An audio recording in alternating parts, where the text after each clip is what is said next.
Peygamber Sevdalıları Vakfı ve Esenyurt Kur'an-ı Yelimler Derneğimizin ortak düzenlediği programımıza hoş geldiniz, sefalar getirdiniz. Bu akşam burada benim ashabım gökteki yıldızlar gibidir.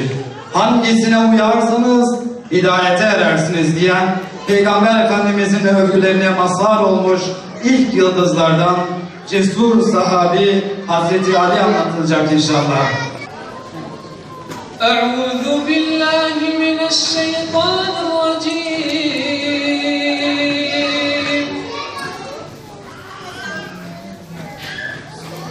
بسم الله الرحمن الرحيم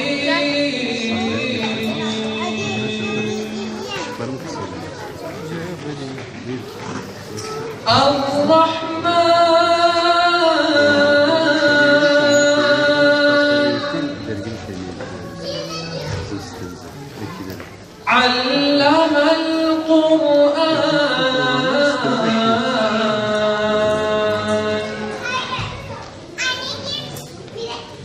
خلق الإنسان علمه البيان الشمس والقمر بحسبان Bir domuzlarına güneş yüklemiş kahramanlar, her gecenin karanlığında fırtına kasırga, Feryalçın dağlara kök salmış büyük bir orman, düşman yüreğine korku savaştayız kavgada, bizim alnımızda doğar ayın 14'ü dolunay, güneş sığınsın gölgemize minare dönsün ay, göğsümüz ki kükremiş yanar dağlar gibidir, kalbimiz ki son nemi Muhammed'in evidir, malıyla canıyla emreder canıyla Allah'ın adıyla okuyor peygamber kuşların sesini, aşkın nefesini, dostun müjdesini özlüyor peygamber, aşığın sözünden alır nur yüzünden, annemin gözünden akıyor peygamber, varlık ötesine mavera sesine, insan yüreğine yürüyor peygamber, insan yüreğine yürüyor peygamber. Peygamberlik pazartesi günüydü. Salı günü o İslam'a girdi. Resul-i Ekrem'in amcaoğlu, ilim şehrinin kapısı, Hasaneyn'in babası, Fatıma-tü Zehra'nın eşi, savaş meydanlarının güneşi, Haydar-ı Kerrar ve Esedullah, velayet ikliminin dili, Emirül Müminin Hazreti Ali. Resulullah Aleyhisselatü Vesselam o gün henüz 5 yaşında olan Hazreti Ali elinden tutacak ve eve götürecek. Eve götürdüğünde Hazreti Hatice'ye söylediği cümle çok manidardı. Cümle şu: Hatice'm diyecek, ben bugün öyle birisini getirdim ki sana, Allah onu benim için seçmiştir. Aslında Hazreti Ali'nin hayatının tamamına bakarsanız neredeyse bu cümlede gizli. Allah onu benim için seçti. Ve Ali'dir bu. O evin içerisinde hem Resulullah Aleyhisselatü Vesselam'ın terbiyesiyle hem de Hazreti Hatice annemizin terbiyesiyle büyüyecek. Yani bir ev düşünün, çocukları böyle. Yani Hazreti Fatıma'yı düşünün.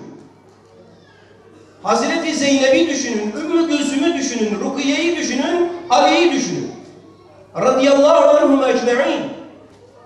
Bu evin içerisinde büyüyecek. Fakat 10 yaşına gelecek, 10 yaşındayken göklerin kapısı son kitap için ilk defa açılacak. Allah Celle Celaluhu Alak suresinin ilk 5 ayetini nazil edecek Resulullah Aleyhisselatü Vesselam büyük bir endişeyle aşağıya inecek. Hatice'sine gidecek yine. Zemmiluni, zemmiluni beni ört diyecek. İlk vahiyden sonra çıkacak. Cebrail tutacak Resulullah Aleyhisselatü Vesselam'ın elinden, onu götürecek. Abdesti ve namazı öğretecek. Dikkat buyurunuz. İlk vahiyden sonra Resulullah Aleyhisselatü Vesselam'ın ilk öğrendiği ibadet namaz oluyor. Gelecek, Hatice'sine diyecek, Hatice'm diyecek, hele bir gel, hele bir gel. Hele bir koş Hatice'm, ne oldu? Ne oldu ya Resulullah? Bir önceki günden endişelidir Hazreti Hatice. Beni örtün endişesiyle gelmiştir ya. Gel diyecek Hatice'm, hele bir gel. Rabbim kendisine nasıl ibadet edeceğimi öğretti bana. Gel sana da öğreteyim diyecek. Namazı Hatice'sine de öğretecek. Beraber namaza duracaklar. Fakat o evin içerisindeki 10 yaşında olan bir delikanlı vardır. İlk defa görecek bir şeyi. Farklı bir hareket var. Farklı hareketler yapıyor. Namaz bitecek. Resulullah Aleyhisselatü Vesselam'a diyecek ki ey Muhammed sallallahu aleyhi ve sellem, Araplarda bu kültür vardır. Yani bizde hani abi, amca, amcaoğlu vesaire falan var ama onlarda direkt isimle hitap edilir. Çok fazla şey yok. Henüz peygamberliğin ne olduğunu da bilmiyor. Bu ne diyecek? Ben bugün sende farklı hareketler gördüm. Bana bunun ne olduğunu anlatır mısın diyecek. Şimdi dikkat ediniz. Özellikle annelere ve babalara sesleniyor. Özellikle annelere, babalara. Biraz sonra çocuklarla ilgili konuşacağım. Bakınız bizim küçük çocuklarımız burada. Dolaşıyorlar. Biraz sonra Hazreti Ali üzerinden onlara bir mesaj verecek. Resulullah Aleyhisselatü Vesselam 10 yaşındaki bir çocuğu karşısına oturtuyor. Fakat sanki 40 yaşındaki bir tane büyük insana anlatıyor şekliyle ona İslam'ı anlatıyor. Ey Ali diyor, ben Allah'ın gönderdiği son peygamberim, gel sen de bana iman et. Gel sen de bana iman et. İmanı anlatacak ona. Bir olan Allah'ı anlatacak. İçinde yaşadıkları o sistemdeki şirki, küfrü anlatacak. Şimdi 10 yaşındaki bir çocuğun mukayesesine bakın. Bakın biraz önce de söyledim. Bizim çocuklarımız da burada 10 yaşındakiler bilmiyorum. Hani ellerinizi kaldırın desem bilmiyorum. Kaç kişi var böyle? 10 yaşındaki çocuklar. 10 yaşındaki çocuğun mukayesesine bakın. Biz oturtamıyoruz henüz onları burada. 10 yaşındaki çocuk şunu söylüyor. Ey Muhammed sallallahu aleyhi ve sellem, sen beni öyle bir şeye davet ediyorsun ki ben bunun kararını verebilecek durumda değilim. Müsaade et, ben gideyim babama danışayım, babam Ebu Talib'e danışayım.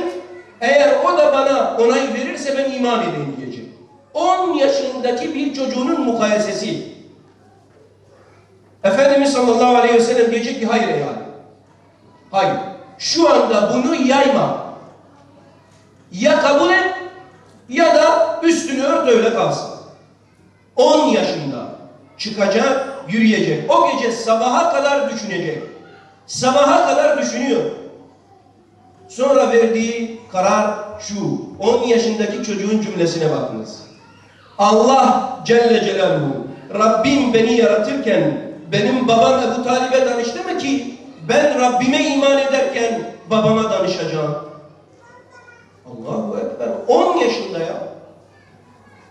Geri gelecek, yine de hemen iman etmeyecek. Ey Muhammed diyecek, sen dün bana bir şeyler anlatmıştın. Onu bana tekrar anlatsana. Yani hani ben öyle hemencecik iman edeyim de gitsin değil. Mukayese yapıyor, karşılaştırma yapıyor. Efendimiz sallallahu aleyhi ve sellem tekrar oturtacak yanına, yine büyük bir insanmış gibi onunla konuşacak ve yeryüzü ikinci defa eşhedü en la ilahe illallah ve eşhedü enne Muhammeden abduhu ve resuluhu cümlesiyle tanışacak. Yeryüzünde 3 kişi var. Bu kelimeyi söyleyen, kelime-i şehadeti söyleyen Resulullah Aleyhisselatü Vesselam, Hazreti Hatice ve Hazreti Ali. 3 kişi. Başka hiç kimse yok yeryüzünde bunu söyleyen. Özellikle 10 yaşındaki kardeşlerime söylüyorum. Henüz 10 yaşındayken sizin altyapınız olmalı. Henüz 10 yaşındayken mukayese etmeyi öğrenmelisiniz.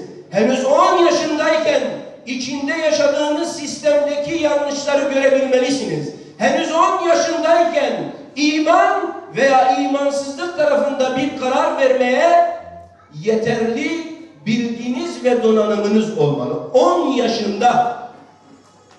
10 yaşında sadece bunu mu yaptı zannediyorsunuz? Sadece iman mı etti zannediyorsunuz? Bakınız, biz 10 yaşındaki çocuklarımızı bakkala gönderirken pencereden anneleri yarım saat bakıyor. Acaba ne zaman gelecek diye. Buyurun, 10 yaşında bir çocuk Mekke sokaklarında dolaşıyor. Bir adam ilişiyor gözüne. Garip kılıklı, bir köşeye çekilmiş, insanları izliyor. Yanına gidiyor. Amca diyor, sen burada ne iş yapıyorsun?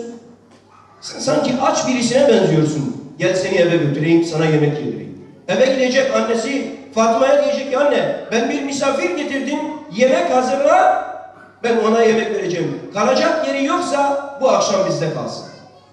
Yemeği hazırlayacak, adama hiçbir şey sormayacak. Ertesi gün tekrar çıkacak. Akşam vakti gelecek, bakacak, adam yine aynı yerde. Yine alacak.